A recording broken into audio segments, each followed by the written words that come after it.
next question is going to be coming from a member of our live audience. Let's welcome RJ Nagit. RJ is a medical student and a member of USD's Actiboto, and this question is for Senator Cayetano. RJ, what's your question? What do you think is the most appropriate penalty for graft and corruption? Lahat sa buong mundo, sa science ng criminology, it's not the actual penalty, but the certainty na mahuhuli ka. Sa Pilipinas, pag antibiotics, pandesal, ang nanakawin mo, sigurado huli ka. Pero pag nagnakaw ka ng malaki, magiging congressman ka. Pag mas malaki ninakaw mo, magiging senador ka. Pag barkada mo si Napoles, syempre si Napoles, i-clear ka, barkada mo siya eh. Diba? Magiging vice president ka.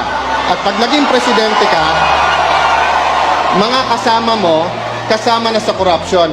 You go to the LTO, kumuha ka ng lisensya, corruption. You bumili ka ng bahay, sa taxes, corruption. Buong buhay nating corruption. Huwag na tayo magbulag-bulagan unless we change the system. Well, mga kababayan, alam kong sa Europe nag-aral si Senator Bongbong kahit peke yung diploma. Pero ibang issue na yan, Senator Alan. Ang sinabi ko po na magiging congressman ka, that's sarcasm. Because it applies to many, not to all. Okay. Kung ako'y naging congressman dahil corrupt, di sana hindi ako sumama sa EDSA 1, EDSA 2, hindi ako lumaban sa corruption ni Binay, hindi ako lumaban sa corruption ni Arroyo. But Senator Marcos, nasaan ka pag corruption ang pinag-uusapan? Diba? Wala ka sa hearing. Sabi mo kanina, Senator Marcos, matagal tayong magkapartido, bakit ngayon lang bringing up? Naalala ko tuloy, nung hearing na Napoles, galit siya sa akin lumapit kasi pinapatawag ko yung isang Maya Santos. Ngayon ko lang nalaman bakit, kasi lumalabas doon sa final ngayon sa Ombudsman, yun pala ang in-between ni Senator Bongbong at ni Napoles.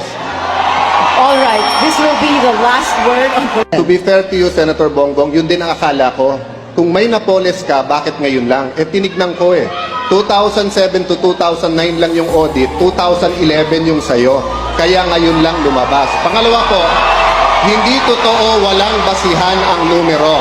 $4 billion na po, 2 bilyong piso ang na-recover ng PCGG. Ayan po, chairman ng COMELEC, dating PCGG.